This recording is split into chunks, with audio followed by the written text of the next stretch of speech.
Eh, sí, bueno, el peluche. Bueno, buenas tardes.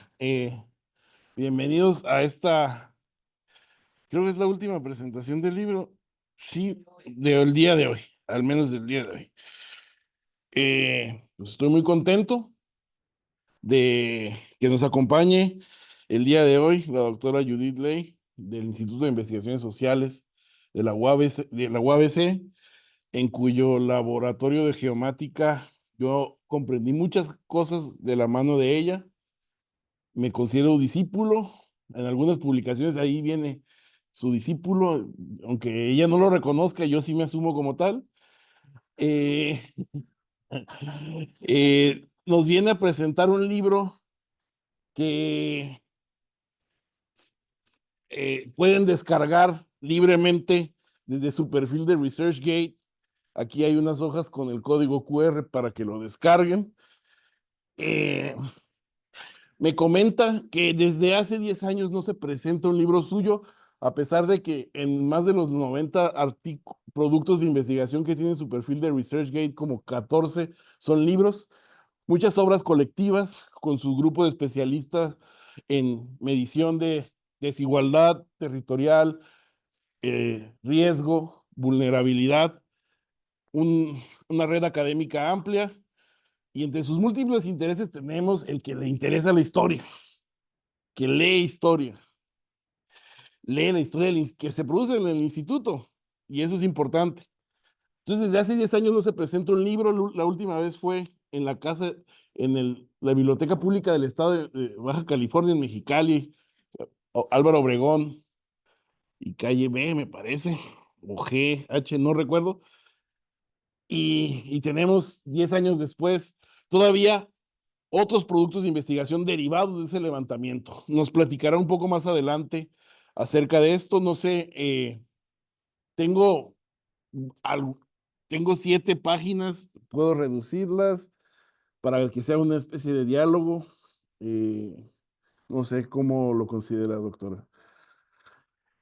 Bueno, no fue por arte de magia que la palabra paisaje y todas sus implicaciones estéticas aparecieron en la ciencia romántica y descriptiva de Alejandro von Humboldt. La idea misma de la ciudad de los palacios, como la Ciudad de México, es una apuesta teórica y práctica, a juzgar por la introducción del libro de Judith Ley, de los procedimientos lógicos y empíricos que tuvo Humboldt para acuñar el concepto de paisaje.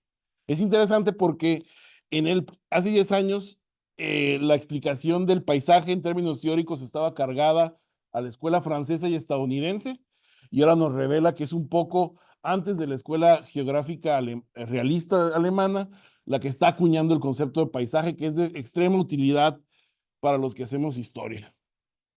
La síntesis de 5 páginas que presenta al principio del libro logra definir una genealogía conceptual de paisaje con destacadas menciones de teóricos del paradigma a la cual la doctora se adscribe, que es el desarrollo desigual, como David Harvey, Milton Santos, etc. En la página 11, y glosando y desglosando las nociones clásicas y contemporáneas de paisajismo geográfico, dice la autora: se entiende que el paisaje resultante es un documento palpable de la historia humana en la superficie terrestre. Hay una cita parentética, ley, 2014A, en referencia a esto. Ya nos dirá que del enorme listado bibliográfico y la dedicatoria que tiene este libro, dedicado a la memoria de la doctora Norma Fimbres, y este otro libro, hay una trayectoria de muchos años y una referencia ganada en el libro. Así, la clarificación conceptual del concepto de paisaje remite un antecedente directo que a los historiadores al menos nos pone a 100, nos enciende por aquello de que algo tan complejo, diacrónico y sincrónico como el paisaje puede leerse como una realidad que se lee tan fácil como se palpa. El paisaje no existe por sí mismo, nos dice, sino como vivencias de quienes lo habitan, nos dice en la página 13, puesto que el territorio no es lo mismo que el espacio y el lugar no es lo mismo que su dimensión simbólica. Y la doctora domina esos 4 dimensiones de los conceptos. Tanta teoría en 5 páginas y uno se siente impaciente por llegar al Valle de Mexicali, ese paisaje rural habitado. Pero esas consideraciones de método, pues son parte de la epistemología clásica, porque trabajar con la doctora Judith siempre supone trabajar con la distinción entre lo subjetivo y lo objetivo, pero sin restarle importancia a lo material o a lo psicológico, a lo subjetivo o lo objetivo.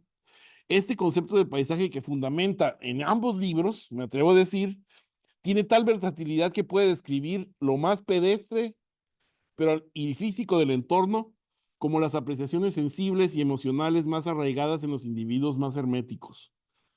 Por ello, ella domina los métodos de investigación cualitativa y cuantitativa. Puede llevarle años y mucho tiempo perfeccionar una encuesta como el trabajo de una entrevista en particular.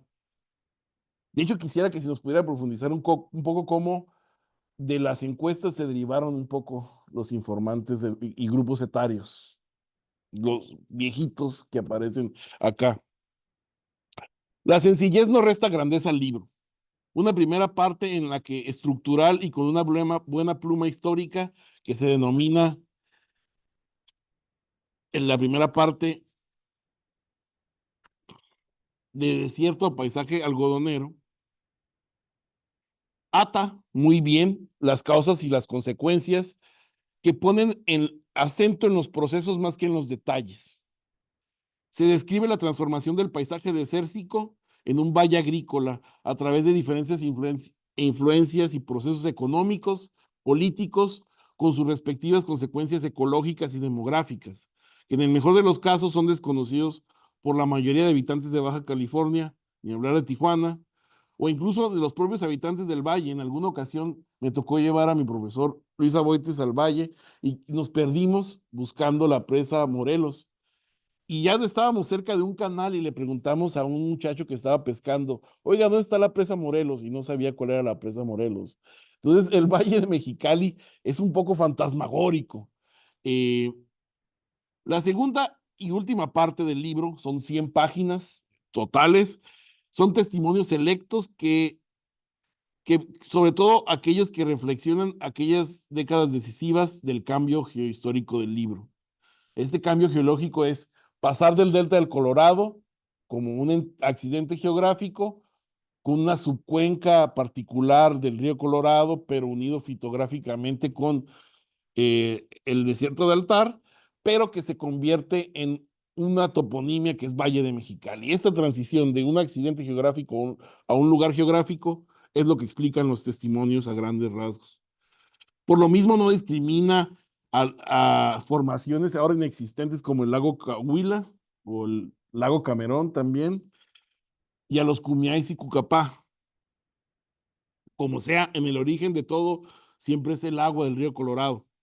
Después de la referencia parentética de ley, 2014b, remite al magnífico texto Miradas al paisaje de aquí, en que reconstruyó con GPS en mano y fuentes asimiladas en el Valle de Mexicali con algún sombrero, supongo, los itinerarios de Francisco de Ulloa, Hernando de Alarcón, Melchor Díaz, Juan de Oñate, Eusebio Quino, Francisco Garcés, José Velázquez y José Joaquín de Arrillaga, el gobernador de la Alta California. Es decir, esa otra referencia ganada hace que lo que, y aquí es un chismecillo, Adalberto Walter Mead y Raúl Navejas, que entonces tenían a su disposición el Instituto de Investigación, el Instituto de Geografía e Historia de la UABC en la vicerrectoría, nunca hicieron.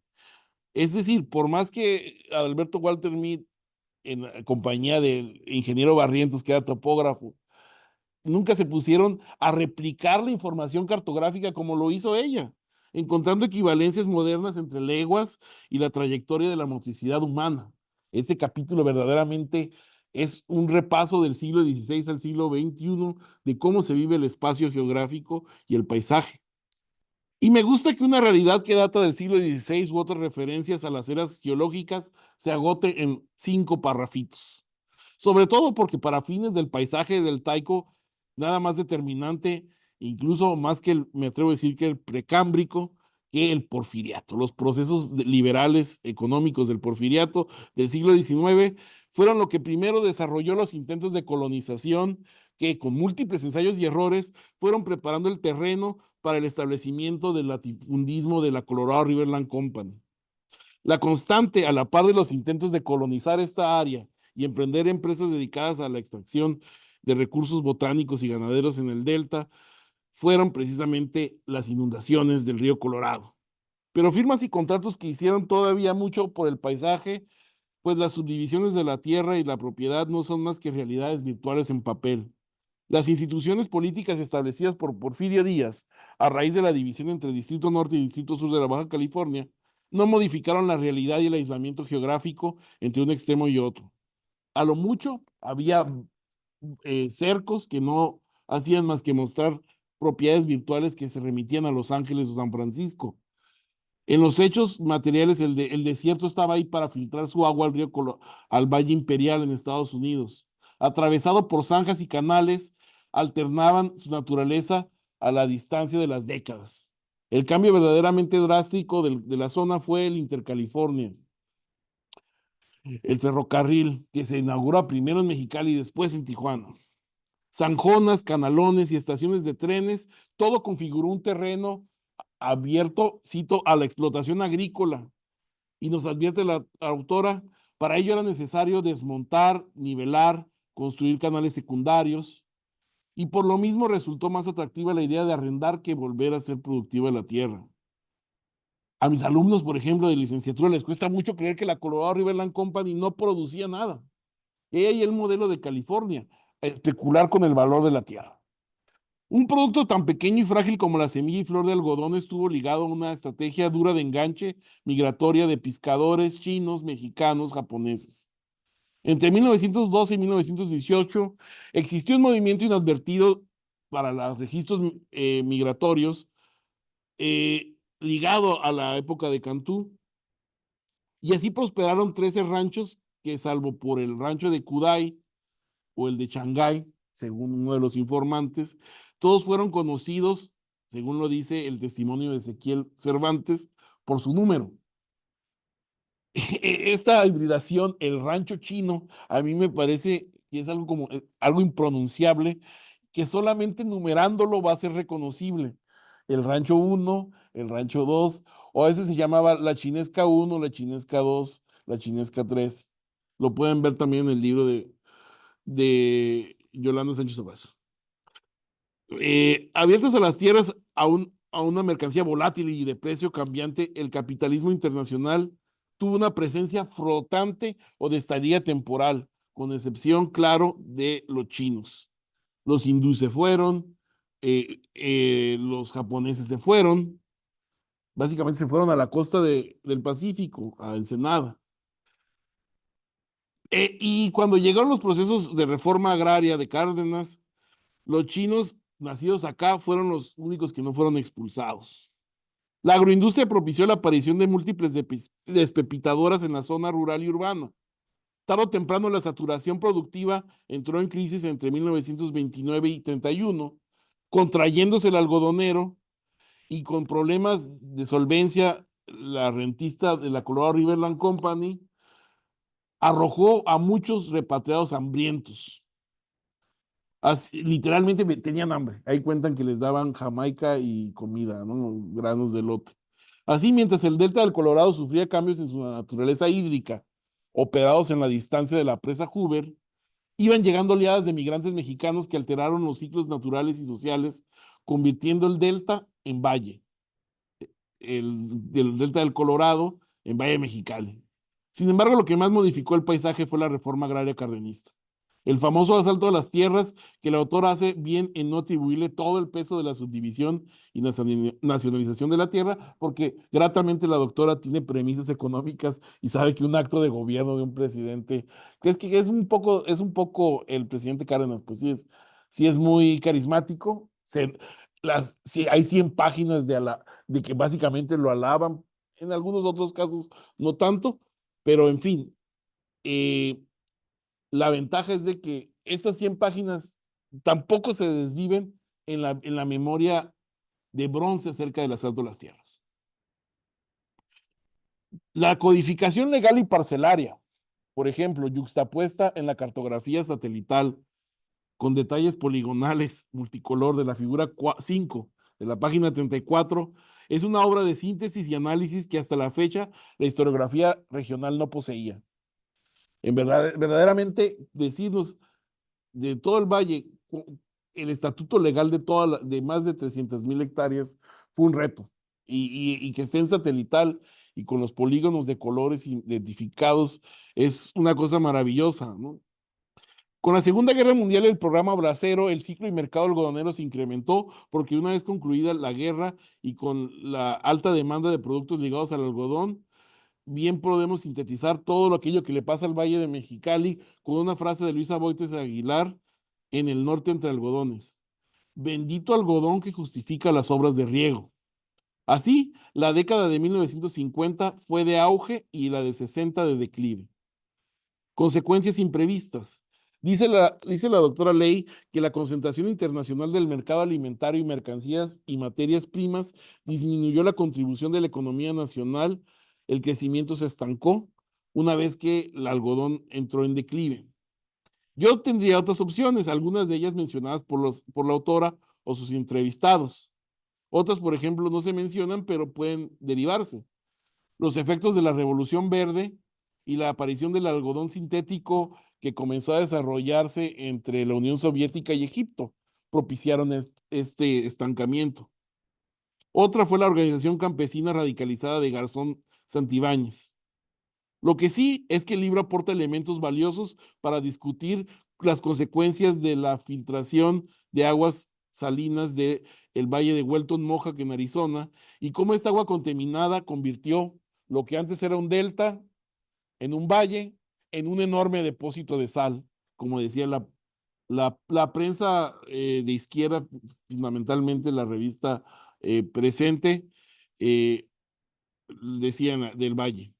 Pero también las plagas de gusano picudo y gusano rosado. Por fin, estos cambios, que no van a ser tan drásticos como los que vendrán en el neoliberalismo, eh, rompieron el monocultivo del algodón, dando paso a una contemporánea y saludable diversificación hortícola. Eh, Finalmente, el neoliberalismo, pues, derivó en la privatización de las parcelas colectivas vía la modificación del artículo 27. Yo también incluiría la urbanización que se experimentó a raíz de esto. 17 entrevistas a 21 entrevistados, 100 páginas de información geográfica y de vida cotidiana. Textos informativos que no pretenden ser históricos, sino fuentes en sí mismas.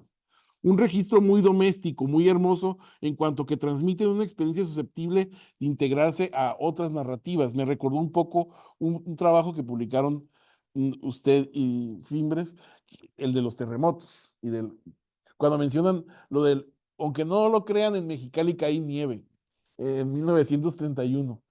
Ese tipo de detalles, para eso sirven fuentes como esta, ¿no?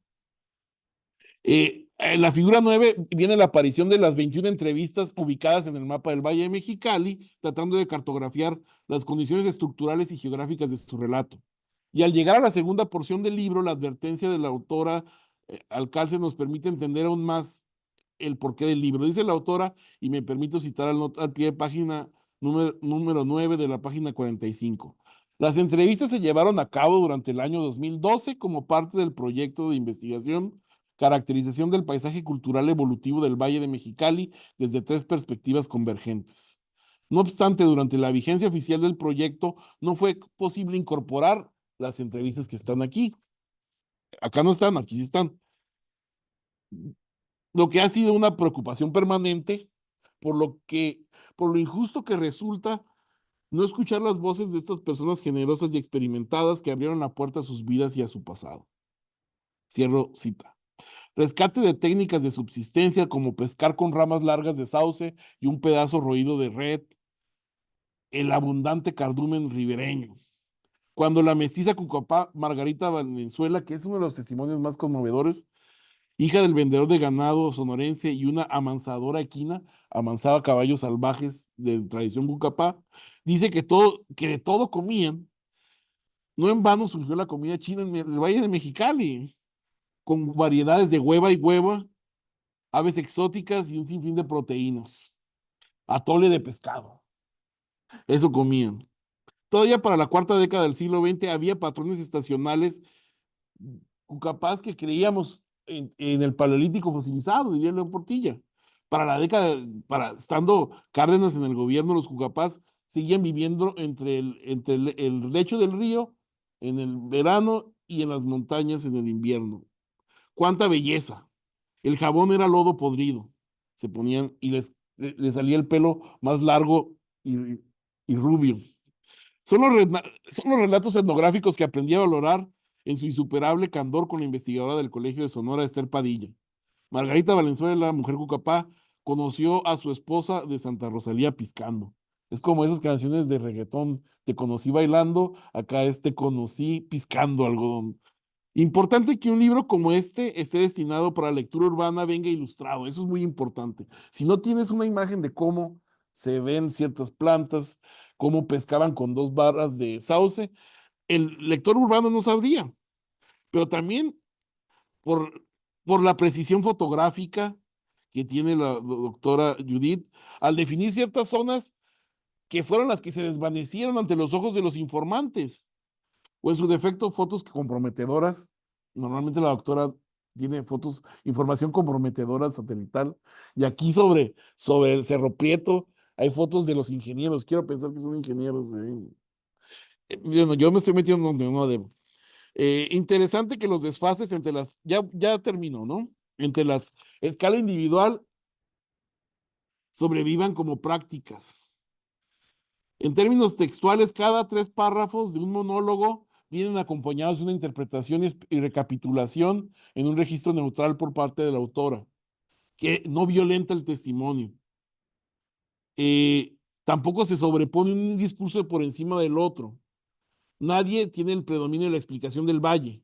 Se narra desde la infancia y aunque todo sea difuso y con la mediación de los adultos, los informantes consiguen transmitir su experiencia. Cuando los testimonios se levantan adecuadamente, hay manera de establecer observaciones de carácter objetivo, lo que hace la doctora, y entrecruzarlos con los datos más bellos y simples del mundo rural.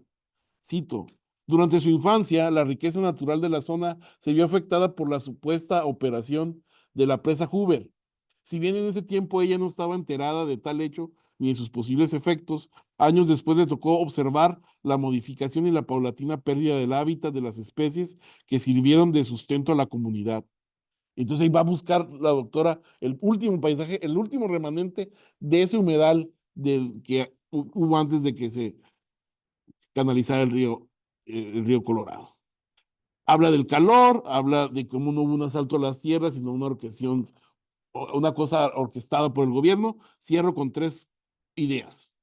La primera es si nos pudiera decir cómo llegan a los informantes, como qué método.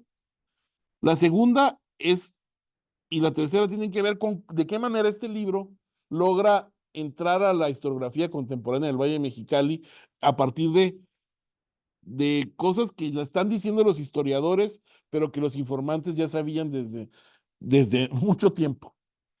Me refiero a las técnicas agrícolas, las transferencias y lo que se denominaría survival en antropología, que los gentes del siglo XX siga sembrando como en el siglo, sandías como en el siglo XVII, es un survival. Entonces, a mí me parece que el concepto de ruralidad de la doctora Judith es muy amplia porque caben campesinos pobres, pero también caben peones de agricultores consolidados, pero también caben indígenas. Y finalmente, el principal hallazgo es un hallazgo de género del libro, mujeres ejidatarias. Eso nos lo vino a vender la doctora Verónica Castillo Muñoz de la Universidad de Los Ángeles en The Other California, como un hallazgo precisamente aquí arriba en el archivo, pero aquí las personas ya sabían cómo le hacían las mujeres para tener tierras. En suma, es un libro bellísimo, me encanta. No les diré cómprenlo porque en su enorme generosidad nos lo puso a disposición en el ResearchGate. Les quisiera pedir un aplauso para la doctora Judith por su libro. Muchas gracias. Y le cedemos la palabra. Ay, y el peluche. ¿Qué hago con eso? No, sí. ¿Sí? Sí. Ah, bueno. No, pues al contrario, muchas gracias, doctora Diana, por esta oportunidad de presentar el libro. Muchísimas gracias, Víctor. Este, estás presentando el libro y la verdad, qué palabras tan interesantes, tan generosas hacia mi texto, que en realidad es muy sencillo. Es un texto muy sencillo, sí, es algo que se quedó ahí, que me mortificaba mucho que no viera la luz, que no fueran escuchadas esas voces, esas historias de vida, sobre todo, de los habitantes más del Valle de Mexicali de más edad, ¿no? ¿Cómo llegué a ellos? Era tu pregunta. Pues como parte del trabajo de investigación, aplicamos una encuesta, ¿no? Método cuantitativo, para registrar aquellos lugares que resultan valiosos.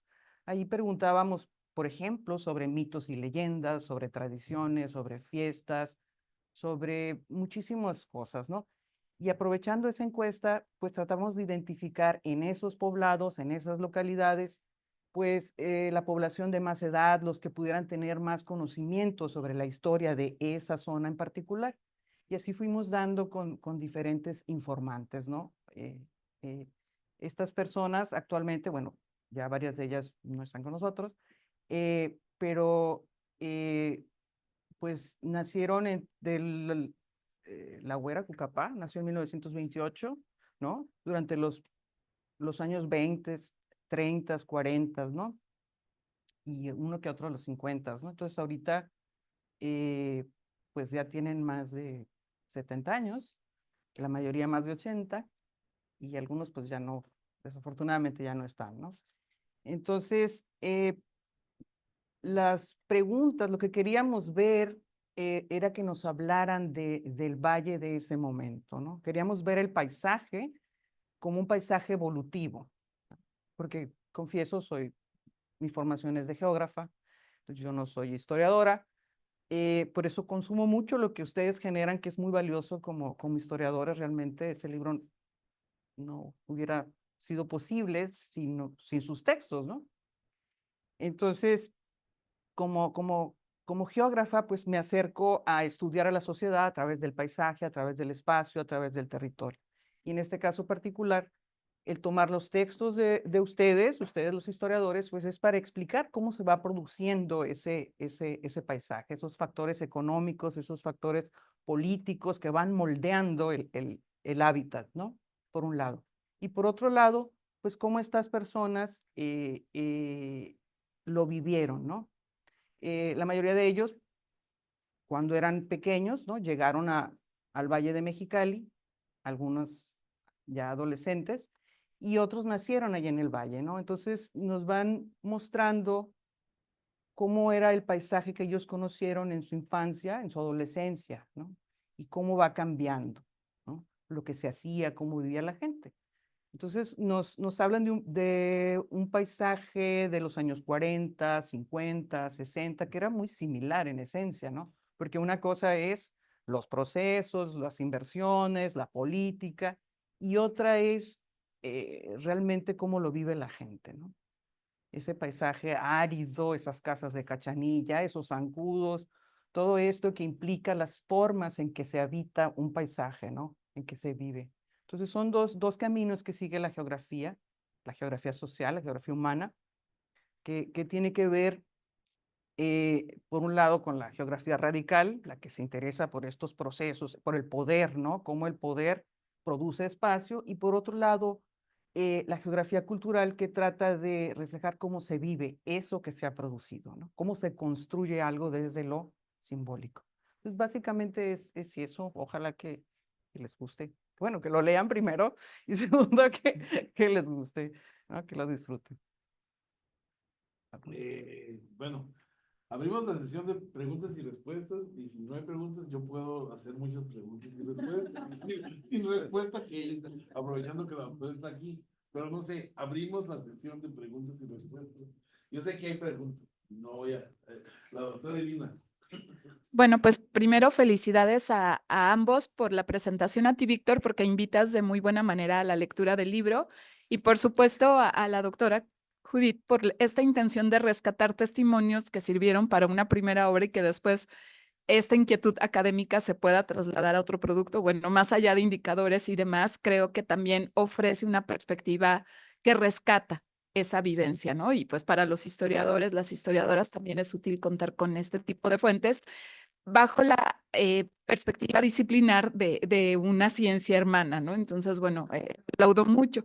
Y yo quería preguntarte sobre la noción de desierto, porque finalmente yo que vengo de una institución que está en el centro del país y que estudiamos como esta región, en el mejor de los casos, como un lugar que se va poblando poco a poco, como si nunca hubiera habido nada, pues siempre nos quedamos con esta inquietud cuando sobre todo las voces de académicas y académicos que rescatan la vivencia indígena dicen, no, sí había población, solo que el capitalismo genera un relato en donde de pronto parece que el desierto era lo que existía ahí, ¿no? Entonces, bueno, ¿qué problemas te dio a ti? ¿Cómo lo conceptualizas? Si nos pudieras platicar un poco, pues me encantaría escucharte. Gracias. Ay, gracias.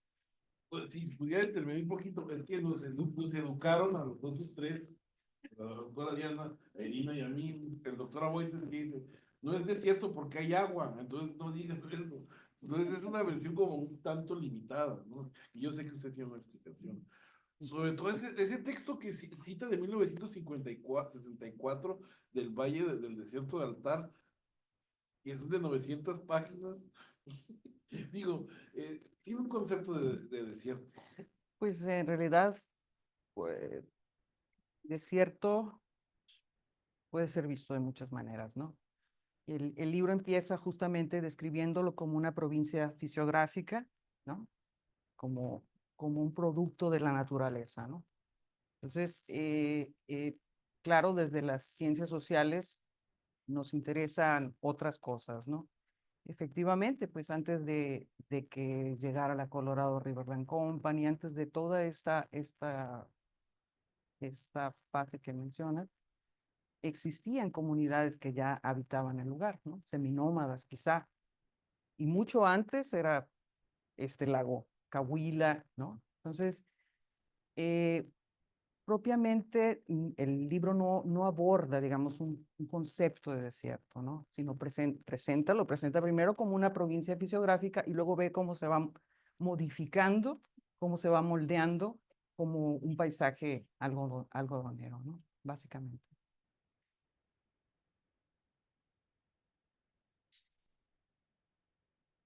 ¿No? No creo que ya es La para doctora acabar. Sara, por favor. Muchas gracias. Pues no he leído el libro, pero sí me dejó mucha curiosidad, así que seguramente lo consultaré. Y justo sobre a veces la metodología, ¿no? Que uno a veces hace la entrevista con una finalidad, ¿no? Tenemos un material que, bueno, en caso de la entrevista que la producimos, ¿no? Nosotros mismos con una finalidad. Pero a veces le podemos dar otra interpretación, podemos sobre todo rescatar ese tipo de trabajo, ¿no? Y ahora, por ejemplo, yo en un grupo de seminario de del norte, lo que estamos haciendo es con la entrevista que tenemos, por ejemplo, buscar la vida cotidiana, ¿no? Y eso justo me recordó el trabajo, ¿no? Como de repente nos enfocamos en lo que estamos estudiando cada uno, pero ahí está siempre la vida cotidiana, esa descripción de cómo se vive un territorio, de cómo se vive el día a día, de cuáles son las... Se me parece que esta parte a veces no le damos importancia, ¿no? Porque estamos ocupados en otro, en problematizar algo más grande, entre comillas. Pero ahí está, y sobre todo, digamos, la entrevista son una fuente muy rica por todo ese tipo de historia, digamos, de la vida cotidiana, ¿no? Que a veces no tomamos en cuenta, pero ahí está. Sí, sí, completamente de acuerdo, ¿no? En este caso, las entrevistas, digamos, digo, también es un trabajo muy arduo. Las entrevistas duraban 2, 3 horas, ¿no? Y la primera pregunta es, ¿cómo es que habita aquí, no? ¿No? Entonces, pues platicaban desde que llegaron sus padres, a los que los trajeron para acá, toda esa historia familiar, ¿no? para preguntarles luego cómo era el paisaje y cómo vivía la gente, ¿no? Y después cómo ha cambiado, etcétera, etcétera. En el libro solamente se abordaron 2 preguntas de la entrevista, ¿no? No había tenido la oportunidad ni siquiera de transcribirlas. Entonces ya el hecho de transcribirlas es una tarea muy, muy ardua, pero vale mucho la pena, ¿no? Rescatar, porque al final de cuentas, digo, también yo a veces trabajo mucho con los métodos cuantitativos, confieso. Generalmente soy más cuantitativa que cualitativa, pero para mí tiene mucho sentido, ¿no? Cómo el paisaje se va marcando simbólicamente, ¿no? Y cómo a través de vivir, de habitar, de espacializarnos, nos vamos apropiando de él, ¿no? Y vamos dejando una huella. Entonces sí tiene mucho, es un reto, pero vale muchísimo la pena. Ujú. Pues, sin más, no resta más que desearles una feliz lectura del libro. A mí me gusta mucho, yo sé que a ustedes les gustará también, y les pido un caluroso aplauso para la doctora.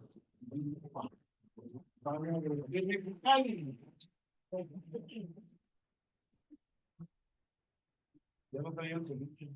¿De qué es para?